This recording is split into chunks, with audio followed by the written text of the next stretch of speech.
Friends, hi, welcome back to my YouTube channel. ಇವತ್ತು ನಾನು ಮಧ್ಯಾಹ್ನದಿಂದ ವ್ಲಾಗ್ನ ಸ್ಟಾರ್ಟ್ ಮಾಡ್ತಾ ಇದ್ದೀನಿ. ಹಾಗೆಯಿಂದ ದೇವ್ರ ಮನೆ ಕ್ಲೀನ್ ಮಾಡ್ಕೊಳ್ಳೋದು, ಹಾಗೆ ದೇವ್ರ ದೀಪಗಳನ್ನೆಲ್ಲ ಕ್ಲೀನ್ ಮಾಡ್ಕೊಳ್ಳೋದು ಈ ಬ್ಯುಸಿ ಆಗಿದ್ದೆ. ಅದಕ್ಕೆ ವಿಡಿಯೋ ಮಾಡೋಕ್ಕಾಗಿಲ್ಲ. ಮಧ್ಯಾಹ್ನ ಮನೆಯಿಂದ ಆಚೆ ಇರೋವಂಥ ಗ್ರಾನೈಟು ಮತ್ತೆ ಇದನ್ನೆಲ್ಲ ಕ್ಲೀನ್ ಮಾಡ್ಕೋತಾ ಇದ್ದೀನಿ. ಮಹಾಲಕ್ಷ್ಮಿ ಹಬ್ಬ ಅಂತ ಅಂದರೆ ನನಗೂ ಕೂಡ ತುಂಬಾನೇ ಇಷ್ಟ. ಆದರೆ ಈ ಸಲ ನಾವು ಹಬ್ಬ ಸಿಂಪಲ್ ಆಗೇ ಮಾಡ್ತಾ ಇದೀವಿ. ಈ ಸಲ ಹಬ್ಬ ಮಾಡೋ ಆಗಿರಲಿಲ್ಲ. ಆದ್ರೂ ನಾನು ಸಿಂಪಲ್ಲಾಗಿ ಮಾಡ್ಕೋತಾ ಇದ್ದೀನಿ. ಮನೆ ಕ್ಲೀನಿಂಗು ಅಷ್ಟೇ. ಹಬ್ಬ ಮಾಡದೇ ಇದ್ರೂ ಮನೆ ಕ್ಲೀನ್ ಅಂತೂ ಮಾಡಲೇಬೇಕಲ್ವ ಅಂತ ಹೇಳಿ ಮಾಡಿಕೊಂಡಿದ್ದು. ಸಿಂಪಲ್ಲಾಗಿ ಯಾವ ರೀತಿ ನಾನು ಹಬ್ಬನ ಸೆಲೆಬ್ರೇಟ್ ಮಾಡಿದೆ ಅಂತ ನೀವು ಈ ವ್ಲಾಗಲ್ಲಿ ನೋಡ್ಬೋದು.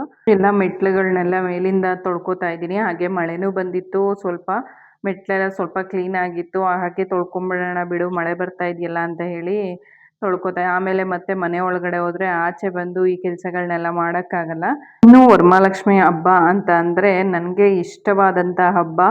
ನಾನು ಕೂಡ ಮುಂಚೆ ಮದುವೆ ಆದಮೇಲೆ 1-2 ಇಯರು ಹಬ್ಬ ಮಾಡಿರಲಿಲ್ಲ. ನಮ್ಮನೆಯವ್ರನ್ನ ಕೇಳಿದ್ದಕ್ಕೆ ಹಬ್ಬ ಮಾಡಬೇಕು ಅನ್ನಿಸ್ತಿದೆ ನನಗೂ, ನೆಕ್ಸ್ಟ್ ಇಯರಿಂದ ನಾವು ಹಬ್ಬ ಮಾಡೋಣ ಅಂತ ಕೇಳಿದೆ. ಸರಿ ಆಯಿತು ಮಾಡೋಣ ಬಿಡು ಅಂತ ಹೇಳಿದ್ರು. ಹಬ್ಬ ಇನ್ನೂ 6 ಮಂತ್ಸ್ ಇದೆ ಅನ್ಬೇಕಾದ್ರೇ ನೆಕ್ಸ್ಟು ನಾನು ಹಬ್ಬ ಮಾಡಬೇಕು ಅಂತ ಹೇಳಿ ಮುಖವಾಡನ ನಾನು ತೊಗೊಂಬಂದಿದ್ದೆ. ತೊಗೊಂಡ್ಮೇಲೆ ನನ್ನ ಹಬ್ಬನ ಸ್ಟಾರ್ಟ್ ಮಾಡಿದ್ದು. ಅಂದರೆ ನಾನು ಹಬ್ಬ ಮಾಡಬೇಕು ಅಂತ ಅಂದ್ಕೊಂಡಿದ್ನಲ್ವ, ಅದಕ್ಕೆ ಮುಖವಾಡ ತೊಗೊಂಬಿಡೋಣ ಫಸ್ಟ್ನೇ ವರ್ಷನೇ, ನೆಕ್ಸ್ಟ್ ಹಬ್ಬ ಮಾಡಬೇಕಲ್ವ ಅಂತ ಹೇಳಿ ಅಂದ್ಕೊಂಡು ತೊಗೊಂಡಿದ್ದಷ್ಟೇ. ನನಗೆ ಒಂದು ತೊಗೋಬೇಕಾದ್ರೆ ನನಗನ್ಸಿದ್ದು ಲಕ್ಷ್ಮೀ ಮುಖದಲ್ಲಿ ಲಕ್ಷಣ ಇರಬೇಕು, ಆ ಥರ ಮುಖವಾಡನ ನಾನು ತೊಗೋಬೇಕು ಅಂತ ಅಂದ್ಕೊಂಡು ನಾನು ತೊಗೊಂಡಿದ್ದು.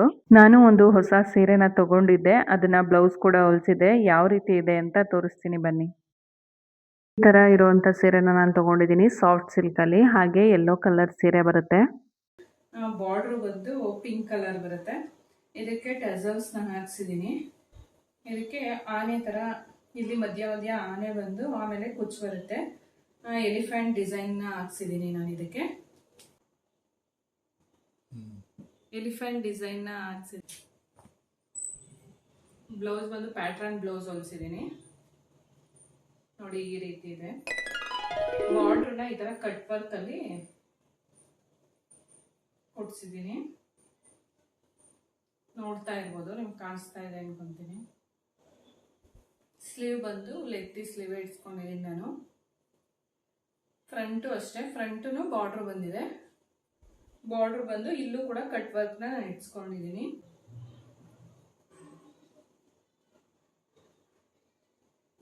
ಇದನ್ನ ಹಬ್ಬಕ್ಕೆ ವೇರ್ ಮಾಡೋಣ ಅಂತ ಇದ್ದೀನಿ. ಈ ರೀತಿ ಇರುವಂತ ಸೀರೆನ ನಾನು ಹಾಕೊಳ್ಳೋಣ ಅಂತ ಇದ್ದೀನಿ. ಈಗ ದೇವ್ರ ಮನೆ ಎಲ್ಲ ಕ್ಲೀನ್ ಮಾಡಿಕೊಂಡು ಈಗ ದೇವ್ರ ದೀಪನೆಲ್ಲ ಜೋಡಿಸ್ಕೊತಾ ಇದ್ದೀನಿ. ನೈಟೇನೆ ನಾನು ರೆಡಿ ಮಾಡ್ಕೊಂಡ್ಬಿಟ್ಟು ಬಿಡ್ತೀನಿ. ಬೆಳಗ್ಗೆ ಹೂ ಹಾಕೊಳ್ಳೋ ಥರ ಮಾತ್ರ ಇಟ್ಕೊಂಡಿರ್ತೀನಿ. ಇಲ್ಲ ಅಂತ ಅಂದರೆ ಬೆಳಗ್ಗೆ ಅಷ್ಟು ಬೇಗ ನಾವು ಪೂಜೆ ಮಾಡೋದಕ್ಕಾಗೋದಿಲ್ಲ ಅಂತ ಹೇಳಿ ಪ್ರತಿ ವರ್ಷ ನಾನು ದೇವ್ರನ್ನ ಹಾಲಲ್ಲೇ ಕೂರಿಸ್ತಾ ಇದ್ದೆ, ಅಲ್ಲೇ ಟೇಬಲ್ ಹಾಕಿ.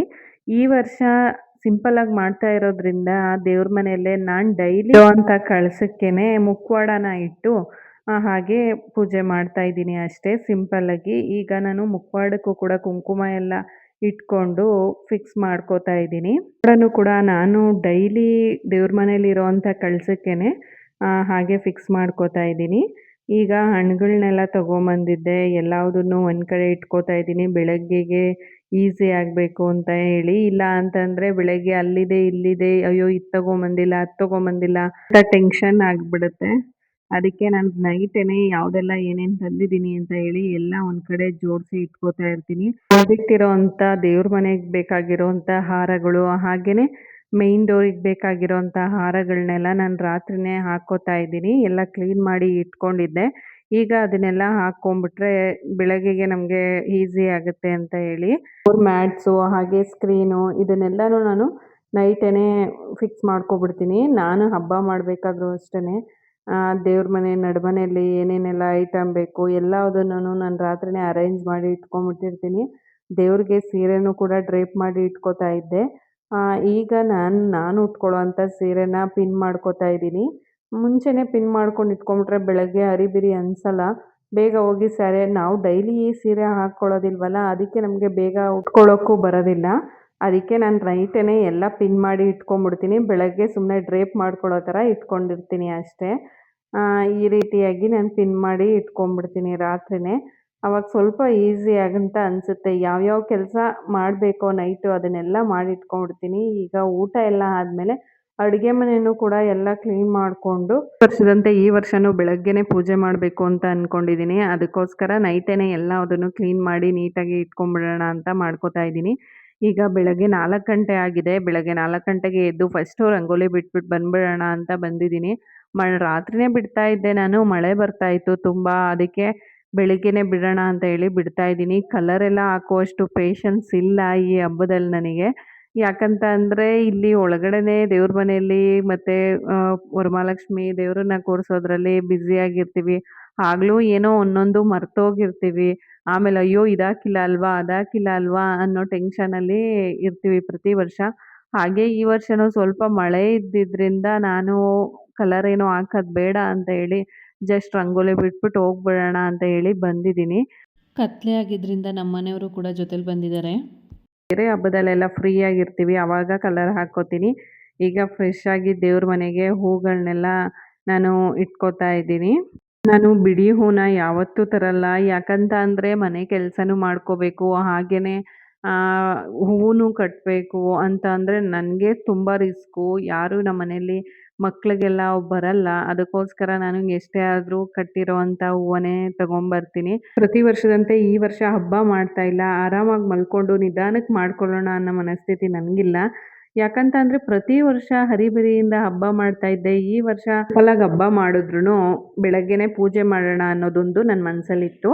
ಅದಕ್ಕೋಸ್ಕರ ಇಷ್ಟು ಬೆಳಗ್ಗೆ ಎದ್ದು ಮಾಡ್ತಾ ಇದ್ದೀನಿ ಅಷ್ಟೇ. ಹಾಗೆ ನನ್ನ ಮಗನೂ ಕೂಡ ನಾನು 4 ಗಂಟೆಗೆ ಎದ್ದರೆ ಅವನು 4 ಗಂಟೆಗೆ ಎದ್ದು ಫ್ರೆಶ್ ಆಗಿ ನಿನ್ಗೇನು ಬೇಕು ನಾನು ಅದನ್ನು ಹೆಲ್ಪ್ ಮಾಡ್ತೀನಿ ಅಂತ ಬಂದಿದ್ದಾನೆ. ಬೇಗ ಯಾಕೆದ್ದೆ, ಪೂಜೆ ಎಲ್ಲ ಮುಗಿಸಿ ಆಮೇಲೆ ನಾನು ಎಬ್ಬಿಸ್ತೀನಿ, ಆಮೇಲೆ ಮತ್ತೆ ಪೂಜೆ ಮಾಡಿವಂತೆ ನೀನು ಆರಾಮಾಗಿ ಮಲ್ಕೋ ಅಂದ್ರೂ ಇಲ್ಲ ನಾನು ಮಲ್ಕೊಳ್ಳಲ್ಲ ಅಂತ ಹೋಗಿ ಅವನೇ ಸ್ನಾನ ಮಾಡ್ಕೊಂಬಂದು ಬಟ್ಟೆ ಹಾಕ್ಕೊಂಡು ಇವಾಗ ನನ್ನ ಜೊತೆ ನನಗೇನೇನು ಬೇಕು ಅಂತ ಸಣ್ಣ ಪುಟ್ಟ ಏನಾದರೂ ಎತ್ಕೊಂಬಂದು ಕೊಡೋದು ಅದನ್ನೆಲ್ಲ ಹೆಲ್ಪ್ ಮಾಡ್ತಾ ಇದ್ದಾನೆ.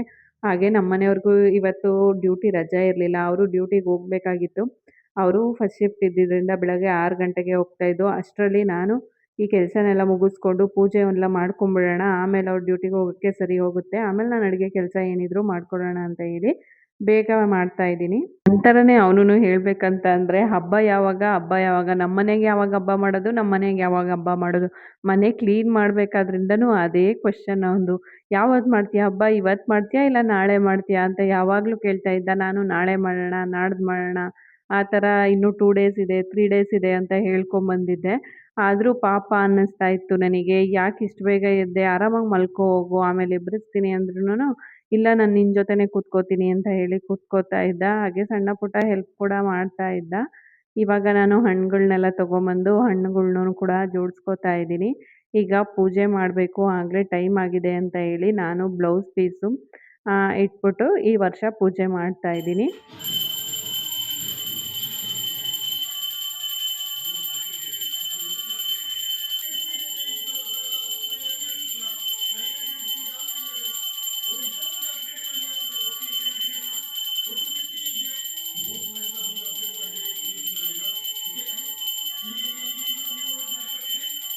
ನಾನು ಪೂಜೆ ಮಾಡೋ ಅಷ್ಟರಲ್ಲಿ ಬೆಳಗ್ಗೆ 6 ಗಂಟೆ ಕರೆಕ್ಟಾಗಿ ಆಗಿತ್ತು.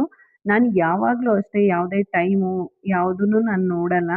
ಸೂರ್ಯ ಹುಟ್ಟೋ ಟೈಮಲ್ಲಿ ಬ್ರಾಹ್ಮಿ ಮುಹೂರ್ತದಲ್ಲಿ ಯಾವಾಗಲೂ ಪೂಜೆ ಮಾಡಿದ್ರು ಒಳ್ಳೆಯದಾಗುತ್ತೆ ಅಂತ ನಾನು ಕೇಳಿದ್ದೀನಿ. ಅದಕ್ಕೋಸ್ಕರ ನಾನು ಹಬ್ಬದ ದಿನ ಇಂಥದ್ದೇ ಟೈಮಿಗೆ ಮಾಡಬೇಕು ಅಂತ ನಾನು ಯಾವ ಟೈಮ್‌ನೂ ನೋಡ್ಕೊಂಡು ಮಾಡಲ್ಲ.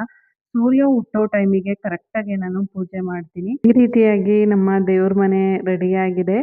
ಹಾಗೆ ಪೂಜೆ ಎಲ್ಲ ಮುಗಿಸ್ಕೊಂಡು ಈಗ ಅಡುಗೆ ಮಾಡೋ ಕಡೆ ಕೂಡ ಗಮನ ಹರಿಸ್ಬೇಕಲ್ವಾ? ಅದಕ್ಕೆ ಇವಾಗ ಅಡುಗೆ ಮಾಡೋಣ ಅಂತ ಹೇಳಿ ನೆಕ್ಸ್ಟು ಅಡುಗೆ ಮನೆ ಕಡೆ ಹೋಗ್ತೀನಿ. ಮೊನ್ನೆ ನನಗೆ ಸ್ವತಂತ್ರ ದಿನಾಚರಣೆ ಆಗಿತ್ತು ಮೊನ್ನೆ. ಆವಾಗ ನನ್ನ ಮಗ ಹೇಳ್ತಾ ಇದ್ದ ಸ್ಕೂಲಿಂದ ಇಂಡಿಪೆಂಡೆನ್ಸ್ ಡೇ ಮಾಡಿದರು. ಅದನ್ನೆಲ್ಲ ಮುಗಿಸ್ಕೊಂಡು ಮನೆಗೆ ಬಂದಾಗ ಅವನು ಇವತ್ತು ಹಬ್ಬ ಅಂತಲೇ ಅನ್ನಿಸ್ತಾ ಇಲ್ಲ ಅಂತ ಹೇಳ್ದ. ಆವಾಗ ನಾನು ಏನು ಮಾಡಬೇಕಾಗಿತ್ತು ನಿನಗೆ, ಒಬ್ಬಟ್ಟು ಮಾಡಬೇಕಾಗಿತ್ತಾ ಇವತ್ತು ಅಂತಂದರೆ, ಹಬ್ಬಕ್ಕೆ ಮಾಡ್ತೀವಲ್ಲ ಬಿಡು ವರಮಹಾಲಕ್ಷ್ಮಿ ಹಬ್ಬಕ್ಕೆ ಅಂತ ಹೇಳಿದೆ. ಅವನು ಅದಕ್ಕೆ ಅಲ್ಲ ಇವತ್ತೇ ಮಾಡಬೇಕಾಗಿತ್ತು, ಇವತ್ತೇ ತಾನೇ ಹಬ್ಬ ನಮ್ಮ ಭಾರತದಲ್ಲಿ, ಇವತ್ತು ಮಾಡಬೇಕಾಗಿತ್ತು ನೀನು ಒಬ್ಬಟ್ಟು ಅಂತ ಹೇಳ್ದ. ಆವಾಗ ನನಗೆ ಒಂದು ಕ್ಷಣ ನಾನು ಯೋಚನೆ ಮಾಡಿದೆ, ಹೌದಲ್ವಾ ನಾನು ಇವತ್ತೇನಾದರೂ ಸ್ವೀಟ್ ಮಾಡಬೇಕಾಗಿತ್ತು ಅಂತ ಅನ್ನಿಸ್ತಾ ಇತ್ತು ಅದು ಒಬ್ಬಟ್ಟು ಮಾಡಬೇಕಾದ್ರೆ. ಹಾಗೆ ಒಬ್ಬಟ್ಟು ಮಾಡಿ ಹಾಗೆ ಬೋಂಡನು ಮಾಡ್ತಾ ಇದ್ದೀನಿ. ನಾವು ಒಬ್ಬಟ್ಟಿಗೆ ಸ್ವಲ್ಪ ಕಾಳನ್ನೂ ರಾತ್ರಿನೇ ನೆನೆ ಹಾಕಿದ್ದೆ. ಅದನ್ನ ಕಾಳು ಕೂಟ್ ಮಾಡಿದ್ದೀನಿ ತರಕಾರಿಗಳನ್ನೆಲ್ಲ ಸೇರಿಸಿ. ಹಾಗೆ ಒಬ್ಬಟ್ಟಿನ ಸಾರು ಮಾಡಿದ್ದೆ. ಊಟ ಮಾಡಿ ರೆಸ್ಟ್ ತಗೊಂಡು ಈಗ ಫೋಟೋಸ್ ತೆಗೆಸ್ಕೊಳ್ಳೋಣ ಅಂತ ಬಂದಿದ್ದೀನಿ. ಫೋಟೋಸ್‌ಗಳ್ನ ಕೂಡ ನಮ್ಮ ಮಗನೇ ತೆಗಿತಾನೆ. ಅವನು ಹೀಗ್ ನಿಂತ್ಕೋ, ಹಾಗ್ ನಿಂತ್ಕೋ ಅಂತ ಹೇಳಿ ವಿಡಿಯೋ ಮಾಡ್ತಾ ಇದ್ದ. ನೋಡಿ ನಾನು ಉಟ್ಕೊಂಡಿರೋಂಥ ಸೀರೆ ನನಗೆ ಹೀಗೆ ಕಾಣಿಸ್ತಾ ಇದೆ. ಬ್ಲೌಸು ಕೂಡ ನನಗೆ ಫಿಟ್ ಆಗಿ ಚೆನ್ನಾಗೇ ಇದೆ. ಸೀರೆ ಕಲರು ಕೂಡ ನನಗೆ ತುಂಬ ಚೆನ್ನಾಗಿ ಕಾಣಿಸ್ತಾ ಇದೆ.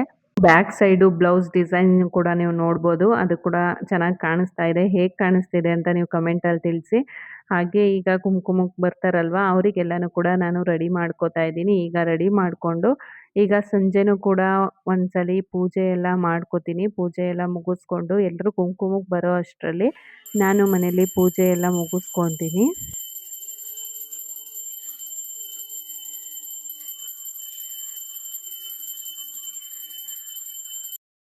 ನಾನು ಹಬ್ಬ ಮಾಡಿದಾಗ ನಾವು ಈ ಮನೆಗೆ ಬಂದಾಗ ಯಾರನ್ನಪ್ಪ ಕುಂಕುಮಕ್ಕೆ ಕರೆಯೋದು ಅಂತ ಅನ್ನಿಸ್ತಾ ಇತ್ತು. ಇಲ್ಲಿ ಯಾರೂ ಪರಿಚಯನೂ ಇರಲಿಲ್ಲ. ಹಾಗೆ ಇಲ್ಲಿ ಸ್ವಲ್ಪ ಈ ಲೇಔಟಲ್ಲಿ ಮನೆಗಳು ಕಮ್ಮಿ ಇದ್ದು ನಮ್ಮದೊಂದೇ ಮನೆ ಇನ್ನೊಂದು 2 ಮನೆ ಇದ್ವೇನೋ ಅಷ್ಟೇ. ಅವರು ಕೂಡ ಪರಿಚಯ ಇರಲಿಲ್ಲ. ಹಾಗೆ ನಾನು ಯಾರನ್ನ ಕರೆಯೋದು ಅಂತ ಹೇಳಿ ಮೊದಲನೇ ವರ್ಷ ಒಂದಿಬ್ಬರನ್ನ ಕರೆದು ಕೊಟ್ಟಿದ್ದೆ ಅಷ್ಟೇ. ಆಮೇಲೆ ಒಬ್ಬರಿಂದ ಒಬ್ಬರು ಎಲ್ಲರೂ ಪರಿಚಯ ಆದರು. ಹಾಗೆ ಮನೆಗಳು ಕೂಡ ತುಂಬ ಆದವು. ಆವಾಗಿಂದ ತುಂಬ ಜನ ಬರ್ತಾರೆ ಕರೆಯೋದಿಕ್ಕೆ. ಅದಕ್ಕೆ ಎಲ್ರೂ ನನ್ನ ಹಬ್ಬ ಮಾಡೋಲ್ವಲ್ಲ, ಈ ವರ್ಷ ನಮ್ಮ ಮನೆಗೆ ಬಾ ಅಂತ ನಮ್ಮಮ್ಮ ಎಲ್ಲ ಕರೆದ್ರು. ಅದಕ್ಕೆ ನಾನು ಇಲ್ಲಿ ಕುಂಕುಮಕ್ಕೆ ಬರ್ತಾರೆ ಅವ್ರನ್ನ ಹೇಗೆ ಹಾಗೆ ಕಳಿಸೋದು ಅಂತ ಹೇಳಿ ನಾನು ಹೋಗಿಲ್ಲ. ನಮ್ಮ ಮನೆಯಲ್ಲೂ ಕೂಡ ಮಾಡ್ತೀನಿ, ದೀಪ ಹಚ್ಬೇಕಲ್ವಾ ಪ್ರತಿ ವರ್ಷ ಮಾಡ್ತಾ ಇದ್ದೆ. ಆಮೇಲೆ ನನ್ನೂ ಕೂಡ ಕುಂಕುಮಕ್ಕೆ ಕರಿಯೋಕೆ ಬರ್ತಾರೆ. ಆವಾಗ ಡೋರ್ ಹಾಕ್ಕೊಂಡಿರೋದು ನೋಡಿ, ಅಯ್ಯೋ ಎಲ್ಲೋದ್ರು ಪ್ರತಿ ವರ್ಷ ಹಬ್ಬ ಮಾಡ್ತಾ ಇದ್ರು, ಈ ವರ್ಷ ಇಲ್ವಲ್ಲ ಅಂತ ಅನ್ಕೊಂತಾರೆ ಅಂತ ಹೇಳಿ ನಾನು ನನ್ನನ್ನ ಕುಂಕುಮಕ್ಕೆ ಕರಿಯೋಕೆ ಬಂದವ್ರಿಗೆ ನಾನು ಕೂಡ ಕುಂಕುಮನ ಕೊಟ್ಟೆ. ದಿನ ಮನೆಗೆ ಬಂದವ್ರನ್ನ ಹಾಗೆ ಕಳಿಸ್ಬಾರ್ದು ಅಂತ. ಆಮೇಲೆ ನನ್ನ ಮಗ ನನ್ನ ಸೀರೆ ಉಟ್ಕೊಂಡಿರೋದನ್ನ ನೋಡಿ, ನೀನು ಚೆನ್ನಾಗಿ ಕಾಣಿಸ್ತಿದ್ಯಾ, ನೀನು ತುಂಬ ಚೆನ್ನಾಗಿ ಕಾಣಿಸ್ತಿದ್ಯಾ ಮಮ್ಮಿ ಅಂತ ನನ್ನ ಮುದ್ದಾಡ್ತಾ ಇದ್ದಾನೆ ಬಂದು. ಜಾಸ್ತಿ ಸೀರೆ ಹಾಕ್ಕೊಳ್ಳಲ್ಲ ನಾನು. ಅದಕ್ಕೆ ಅವ್ನಿಗೆ ಇವತ್ತು ಸ್ಯಾರಿ ಹಾಕ್ಕೊಂಡಿದ್ದೀನಲ್ಲ ಅಂತ ಚೆನ್ನಾಗಿ ಕಾಣಿಸ್ತಾ ಇದ್ದೀನಿ ಅಂತ ಹೇಳ್ತಾ ಇದ್ದ. ಈ ರೀತಿಯಾಗಿ ನನ್ನ ಹಬ್ಬನ ಸೆಲೆಬ್ರೇಟ್ ಮಾಡಿದೆ. ಮತ್ತೆ ಮುಂದಿನ ವಿಡಿಯೋದಲ್ಲಿ ಸಿಗ್ತೀನಿ. ಬಾಯ್.